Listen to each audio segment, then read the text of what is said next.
Amém, queridos. Glória a Deus, muito bom estar aqui. Tremendo a gente poder estar aqui no Profetizando 2019. A gente fica dentro de uma atmosfera que vai dando muitas percepções, que vai ativando a nossa inteligência, para que nós possamos desfrutar realmente daquilo que Deus tem para 2019. Honestamente, eu acho que eu nunca tive com uma expectativa tão grande em relação a um novo ano, honestamente. Inclusive, eu não tenho conseguido, pensar muito dentro dos meus projetos, honestamente. Eu acho que também, pela misericórdia de Deus, Deus tem, puxa vida, abençoado tanto, abrido tantas portas, feito muito, muito, muito mais do que aquilo que nós temos pedido ou pensado. Mas o peso que tem vindo muito ao meu coração é por essa nação, é pelo Brasil. E eu creio que nós precisamos de um alinhamento, alinhar o nosso coração com o que Deus está fazendo aqui na nossa nação.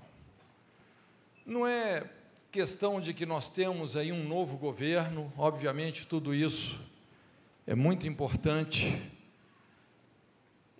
mas eu penso que a questão não é o novo governo, não é o novo presidente, não é um novo ministério, tudo isso muito importante, mas a questão é que Deus está fazendo algo de realmente muito sobrenatural através da sua igreja.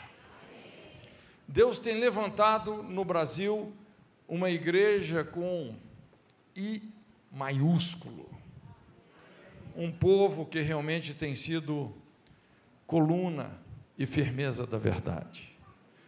Então, eu estava orando e Deus colocou no meu coração uma palavra. Eu gosto muito sempre de poder entender o tempo que nós estamos vivendo, como eu disse, e esse entendimento é o que nos prepara para aquilo que vai vir. Lógico que nós podemos antecipar o nosso futuro, sendo os próprios protagonistas dele, mas é muito importante nós também fazermos uma leitura precisa do nosso passado, ouvirmos a voz de Deus no presente e realmente nos prepararmos para aquilo que vai vir. E o que eu quero deixar com você é exatamente isso, o que eu creio do que vai vir.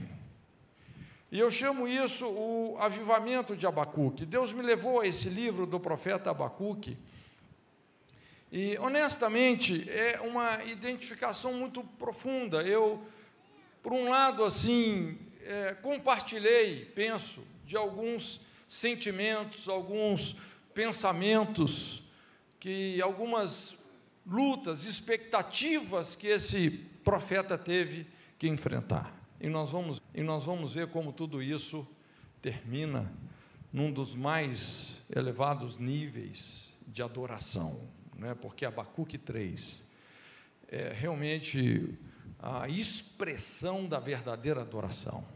Tem adoração, mas tem aquela adoração que é feita em espírito, em verdade.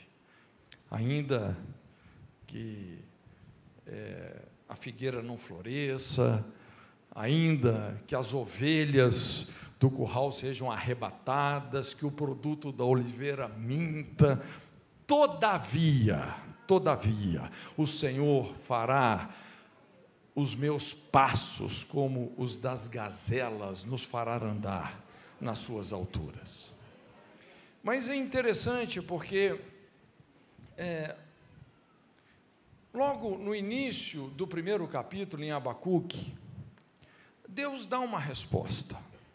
E muitos de nós pegamos essa resposta, gostamos dessa resposta, mas nós pegamos essa resposta sem, na verdade, entender, divisar o contexto do que estava acontecendo. Mas essa foi a resposta de Deus: vede entre as nações e olhai, e maravilhai-vos, admirai-vos, porque realizo em vossos dias uma obra que vós não crereis quando vos for contada. Irmãos, quantos conseguem imaginar isso aqui?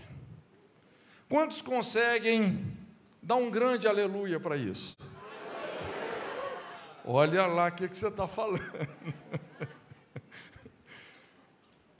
Realmente, quando a gente pensa nessa passagem, de fato, o que está acontecendo e o que veio acontecer foi algo extraordinário, não é? Algo de se maravilhar, algo tremendamente espantoso, não é? E quando a gente começa, então, a pensar, puxa vida, o que seria isso? O que Deus realizaria? Que quando alguém fosse nos contar, seríamos incapazes de crer.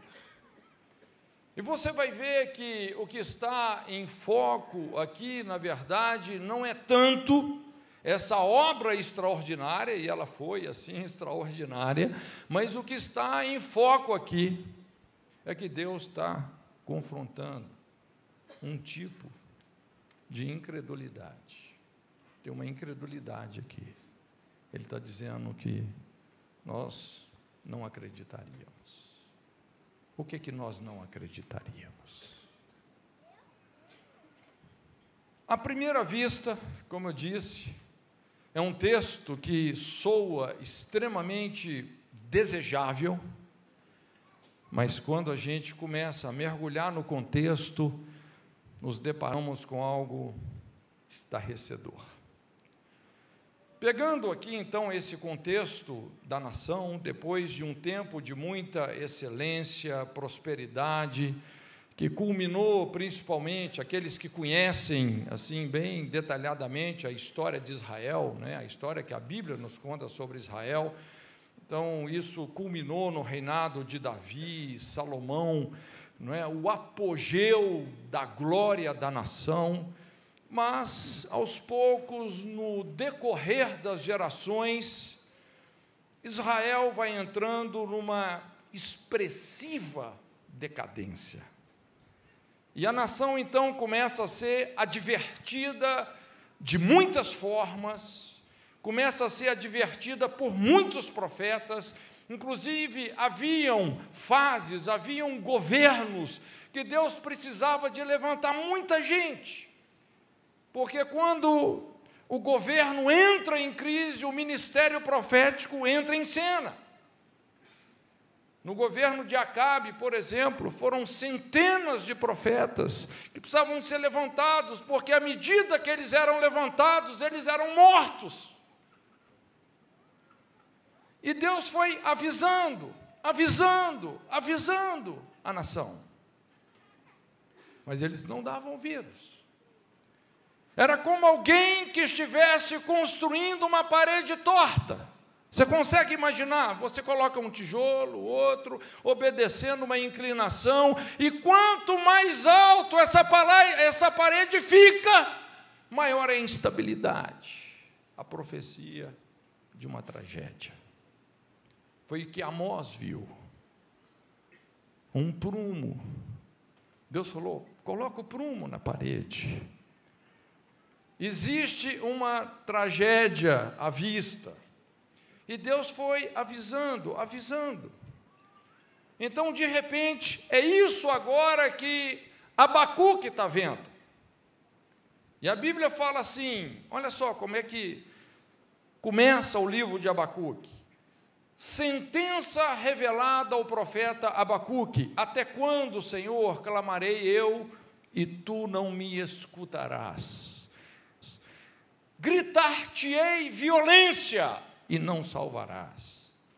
Porque me mostras a iniquidade e me fazes ver a opressão, pois a destruição e a violência estão diante de mim. E ele fala, há contendas, e o litígio se suscita, por essa causa a lei se afrouxa, a justiça nunca se manifesta, porque o perverso cerca o justo e a justiça é torcida. Será que isso tem a ver com a nossa nação? Será que isso tem a ver com os nossos poderes? Então a resposta chega. Diante disso, a resposta chega. Vede entre as nações. E Deus fala, eu vou fazer algo que, infelizmente, ninguém vai acreditar. Infelizmente, ninguém vai acreditar.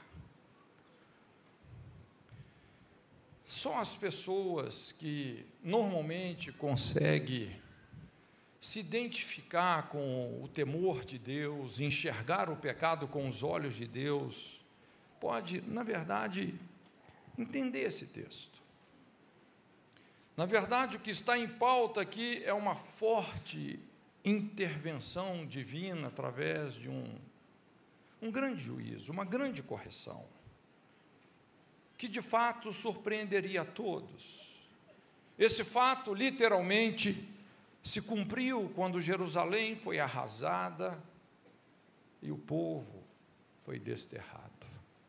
Da mesma forma como aquela terra havia vomitado os cananeus, agora estava vomitando os judeus. Então nós temos aqui nesse livro, que é o que eu quero compartilhar com você de maneira bem rápida, dois grandes desafios proféticos. São dois desafios, resumindo tudo.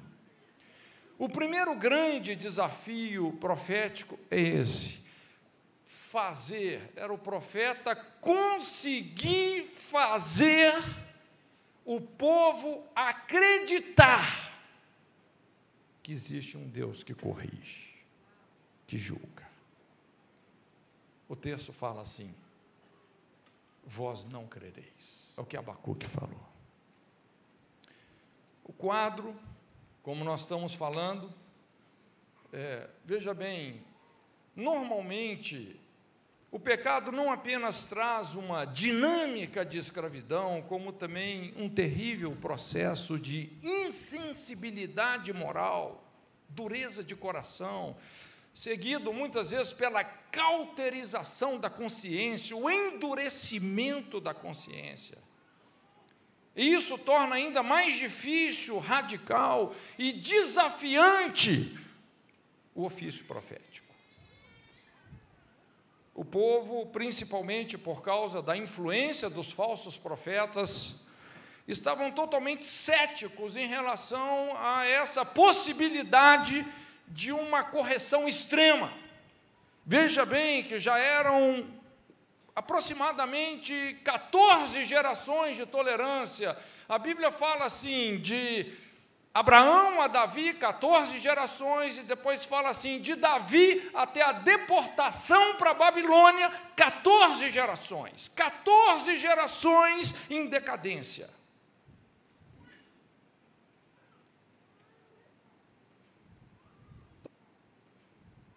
Então o povo perdeu a expectativa de que Deus realmente pudesse intervir de uma maneira mais firme. Mesmo mediante tanta maldade, imoralidade, corrupção, suborno. O que a gente observa aqui é um povo que simplesmente perdeu a capacidade de crer no juízo. Infelizmente, queridos, nós não somos treinados a crer no juízo de Deus. Na verdade, nós temos uma forte tendência para a incredulidade quando a questão é essa, o juízo de Deus. Nós somos treinados para crer em milagres, somos treinados para crer na bênção, somos treinados para crer nas curas, nas respostas para as nossas necessidades, nas respostas para os nossos desejos, nas respostas para os nossos interesses. Ok, tudo isso é muito bom. Mas sabe onde é que a nossa fé mais fracassa? Nós não somos ensinados a confiar no caráter de Deus e entender o seu coração, quando Ele precisa corrigir os desvios absurdos de uma sociedade. Nós não somos treinados a confiar no caráter de Deus. Deixa eu te falar uma coisa, eu creio que você pode entender o que eu vou dizer. Deus não está nesse negócio de fazer você feliz. Deus quer fazer você crescer.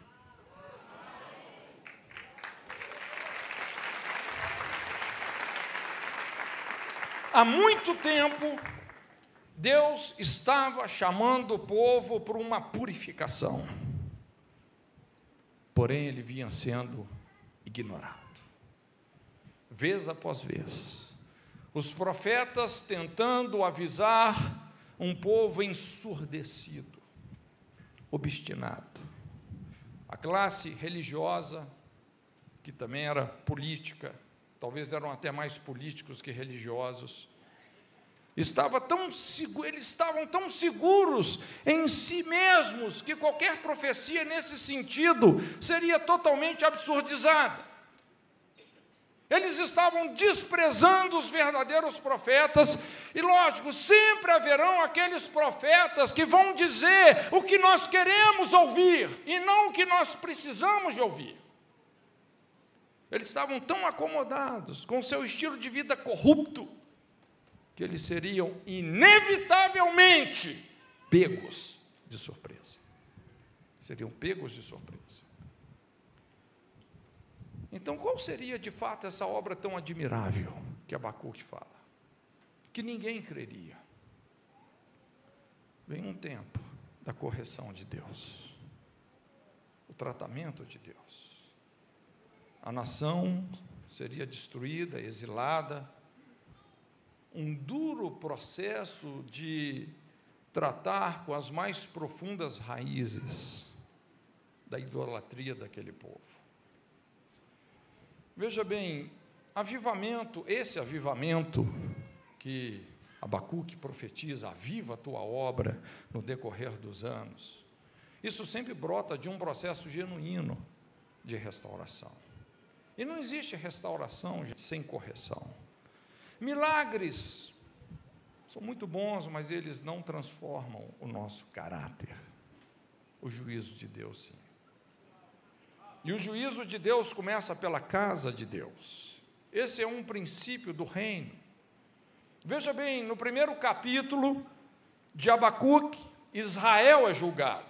No segundo, Babilônia é julgada.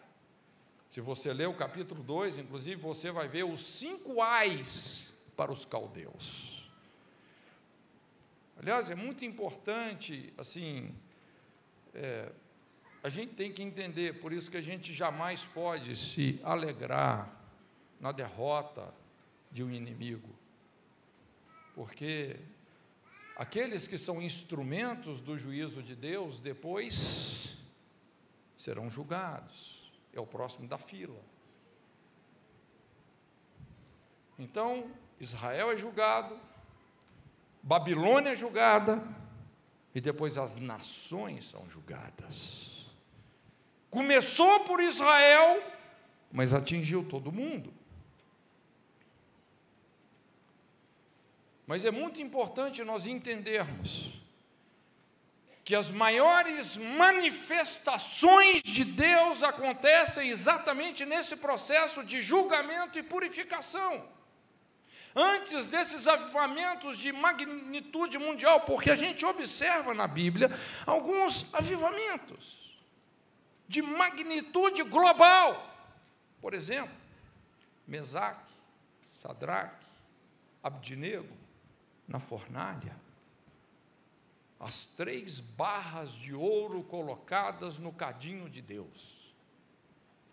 E por causa da obediência desses 3 homens, eclodiu um avivamento de proporções globais.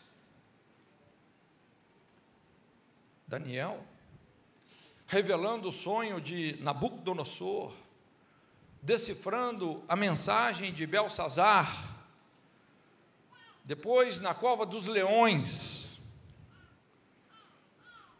Veja bem que esses avivamentos que impactaram todas as nações nasceram no contexto da purificação de Deus.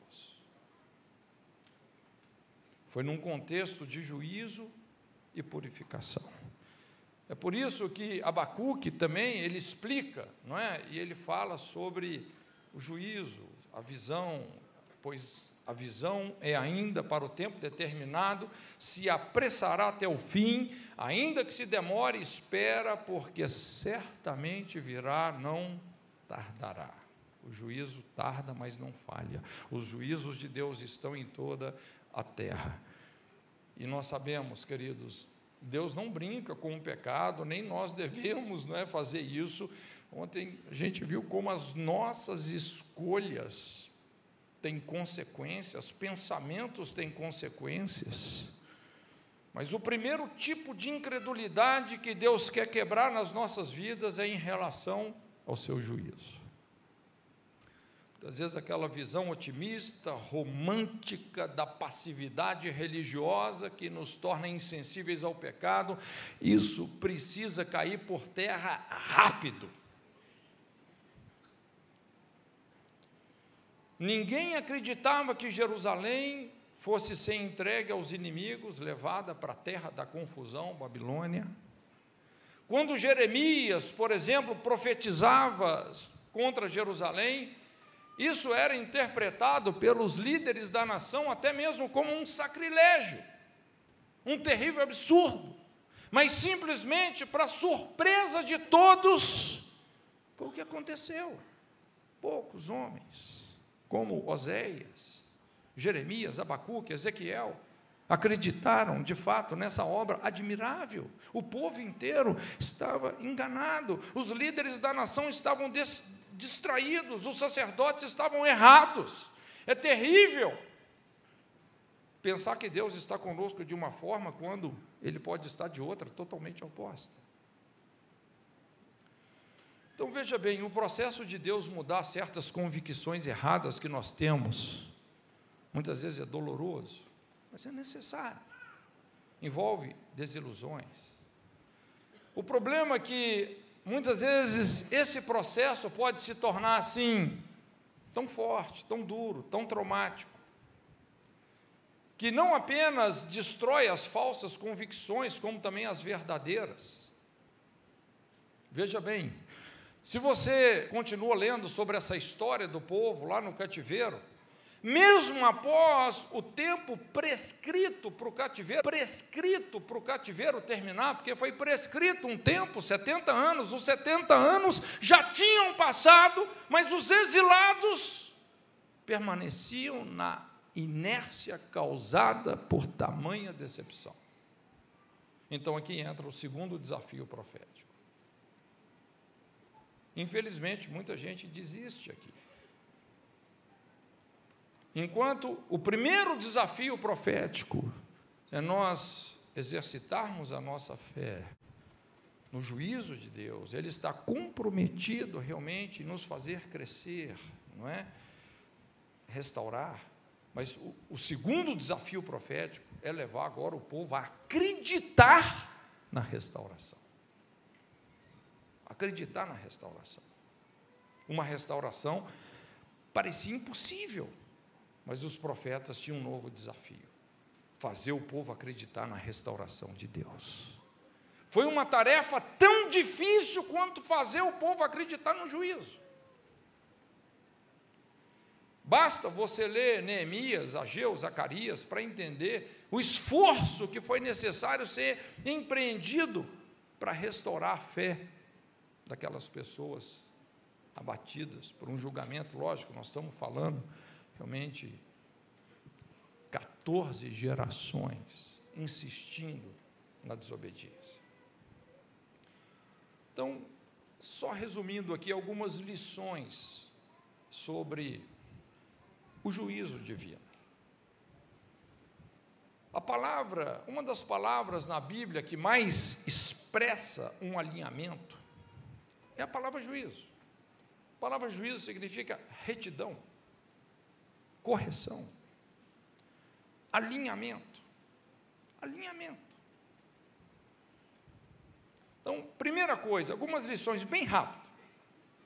Primeira coisa, o juízo de Deus é sempre muito ruim para alguns e muito bom para outros. Divide a sociedade, oxigena os injustiçados e abala, pune os injustos. A gente vê isso em muitos momentos da Bíblia, inclusive. Tem gente hoje muito aliviada com a mudança que tem acontecido no governo do Brasil. Tem gente aliviada, honestamente, mas tem gente sofrendo. Tem gente com medo. Aliás, tem gente morrendo de medo. Segunda coisa, normalmente, o juízo alcança mais, surpreende mais aqueles que menos acreditam nele. Irmãos, honestamente, quando a gente vê, trazendo aqui para o nosso contexto da política brasileira, as pessoas que estão sendo presas, algum dia você acreditaria que uma pessoa dessa pudesse ter ido preso? Honestamente. Honestamente. Essas pessoas acreditavam nessa possibilidade? Sim ou não? Não. Quando você percebe um quadro com muita gente acomodada, acostumada na imoralidade, indiferente à corrupção, é sinal que o juízo é iminente e será surpreendente. Terceira coisa, tudo que vem de Deus é bom, até o seu juízo, até o seu castigo. Aliás, se não fosse pelo castigo de Deus, eu acho que nenhum de nós estaríamos aqui hoje. Alguém aqui já tomou uma surra bem dada? Do pai, da mãe? Deus sabe como nos salvar de nós mesmos. E eu vou te falar uma coisa, a nossa percepção do juízo de Deus, normalmente, é equivocada. Quando fala em juízo de Deus, fala, ih, pastor, já vem aqui com as, como é que fala, né, negativismo, não sei o quê, não é? Como se fosse juízo, fosse uma coisa ruim. Qual que é o problema? O problema é que ninguém gosta de ser corrigido. Ninguém gosta. Tem alguém aqui que gosta?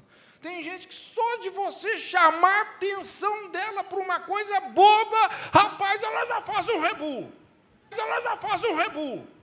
Ninguém gosta de ser corrigido. Mas quando você não corrige a próxima geração, ela tende à delinquência. Se você pega o seu filho, faz uma coisa errada, você alisa a cabeça dele. Ele faz outra coisa errada, você premia a desobediência. E você vai, né, deixando ele fazer tudo errado. O que você está fazendo? Criando um delinquente. Ofine e Finéias. Então, veja bem, Deus sempre tem um plano de resgate que é elaborado antes de sermos entregues ao castigo. Você pode olhar, antes da destruição do templo de Salomão, em Ezequiel 40, Deus já havia dado a planta do novo templo a ser reconstruído. Deus deu a planta para Ezequiel. Tudo bem, o templo foi destruído, os utensílios foram levados, mas já tinha um plano de reconstrução e a glória da segunda casa foi maior que da primeira. O objetivo final do juízo não é destruir, mas é reconstruir. de acordo com o propósito original. Quarta coisa, todo juízo é um investimento de Deus numa perspectiva de eternidade. O juízo de Deus sempre é uma profecia certeira da restauração. Ou restaura ou restaura. Depois que Deus julga alguém, o próximo passo é que Deus vai usar esse alguém. A identidade, a consciência, o propósito vão ganhando clareza, discernimento, entendemos melhor quem nós somos em Deus, onde nós devemos chegar. Gente, quando a gente estuda a vida de Davi, todo aquele problema que ele teve lá com a Betseba, gente, rapaz, se muitos de nós tivéssemos ali no lugar de Deus, a gente tinha excluído Davi da nossa igreja. Mas no final, Deus falou: achei a Davi, filho de Jessé, homem segundo o meu coração, o qual cumprirá todos os meus desígnios. A minha aliança é firme com a sua casa, porque Deus é um Deus restaurador. Eu sei que reconstruir é mais difícil que construir, mas a reconstrução traz consigo aperfeiçoamento. Quantos aqui já tiveram que reconstruir alguma coisa? Eu lembro uma vez eu estava desenvolvendo uma matéria, sabe quando a matéria está toda pronta e você esqueceu de salvar e a energia acaba? Mas eu não sabia que Deus estava naquele negócio, porque quando eu fui reconstruir o que eu já tinha feito, ficou 10 vezes melhor. E a sexta coisa sobre o juízo. Existe sempre um lugar de proteção para o justo em meio ao juízo. O justo viverá pela fé. Davi falou: 1000 cairão ao teu lado, 10.000 à tua direita, mas existe um lugar onde o justo não é abalado. Existe um lugar. São os que se submetem ao tratamento de Deus com fidelidade, homens como Daniel, Neemias, Ezequiel, Sadraque, Mesaque, Abdinego, tantos outros, mesmo no cativeiro, mantiveram sua fidelidade, prevaleceram sobre as condições mais desfavoráveis, entenderam a justiça divina, se colocaram na brecha pela nação, restauraram esses lugares antigamente assolados de geração em geração, fizeram a diferença.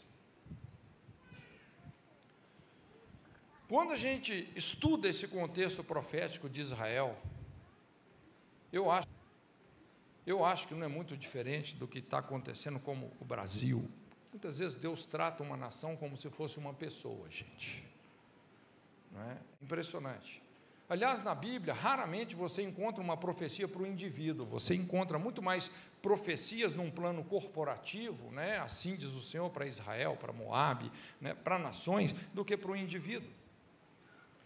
Mas o que a gente observa aqui, esse texto sobre quando Oséias explica essa mesma coisa que ia acontecer. Então ele fala sobre um conhecimento dinâmico de Deus, sobre esse caráter terapêutico do juízo, o avivamento que vem de uma correção profunda, cirúrgica, comparando realmente ali o que estava acontecendo com Israel como uma doença mortal. Então, Oséias enxergou o mesmo processo que Abacuque. Então, fala assim: vinde, tornemos para o Senhor, porque Ele despedaçou no sarará, fez a ferida e a ligará. Quando você pensa nesse texto, o que Deus está dizendo aqui? O que é você despedaçar e depois sarar? Fazer a ferida e depois costurar. Deus está deixando muito claro que o processo seria traumático, cirúrgico. Tem feridas que são superficiais, mas tem feridas que são internalizadas. Se tornou endêmica. Precisa de uma intervenção. A gente sabe, muitos aqui talvez já tiveram que passar por uma cirurgia é trauma. Oséias está falando sobre o Deus que fere e que cura. Mas essa ferida do juízo é uma ferida inteligente, proposital, precisa, profissional, terapêutica, que lida com o mal, que extirpa a doença. É a ferida do médico, é a ferida que trata da ferida, uma correção cirúrgica. Todo ministério poderosamente usado por Deus precisa poder dizer o que Paulo disse. Paulo fala assim: trago no meu corpo as marcas de Cristo. Isaías descreve o Messias como ferido de Deus. Jacó também foi atingido pela espada do Senhor. Deus sabe como nos ferir no ponto certo. Ele tem a perícia de um exímio cirurgião. Eu acho até muito interessante, me desculpa mencionar isso, mas eu achei muito interessante o que aconteceu com o Bolsonaro, honestamente. Aquela facada que ele levou. Rapaz, tem algo assim, tem um princípio aí que quem tem ouvidos para ouvir, ouça. Mas é um princípio de morte e ressurreição. É uma ferida traumática. É algo que Deus está fazendo na nação. Deus está abrindo os intestinos dessa nação, e vai abrir os intestinos dessa nação. É o que Ele está fazendo.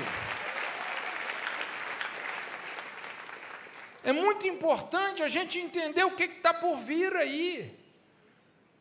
E você saber realmente se alinhar com o que Deus está fazendo, para que você não seja pego e surpreendido, principalmente na sua sonolência. E disso tudo vai brotar uma verdadeira adoração. Se você perceber, o livro de Abacuque começa com uma interrogação: até quando, Senhor? Até quando? Até quando a injustiça? Até quando a vergonha? Até quando, Senhor? As crianças sendo abusadas? Até quando? Você vê, até Abacuque já tinha perdido as esperanças. Ele mesmo estava tendo dificuldade para acreditar no juízo de Deus, não era só o povo. A coisa chegou num nível tão grande: até quando, Senhor?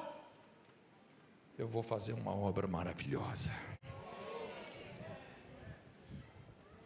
E isso vai fazer brotar na igreja dessa nação um novo espírito de adoração, uma nova música, um novo cântico, uma nova unção. Se prepare para esse tempo. Curva sua cabeça em nome de Jesus. Senhor, nós te invocamos sobre este lugar. Que a sua presença venha. Senhor, nós queremos dizer sim, amém, para aquilo que o Senhor quer fazer. Senhor, nós queremos alinhar o nosso coração com a sua retidão. Senhor, com a retidão da sua lei.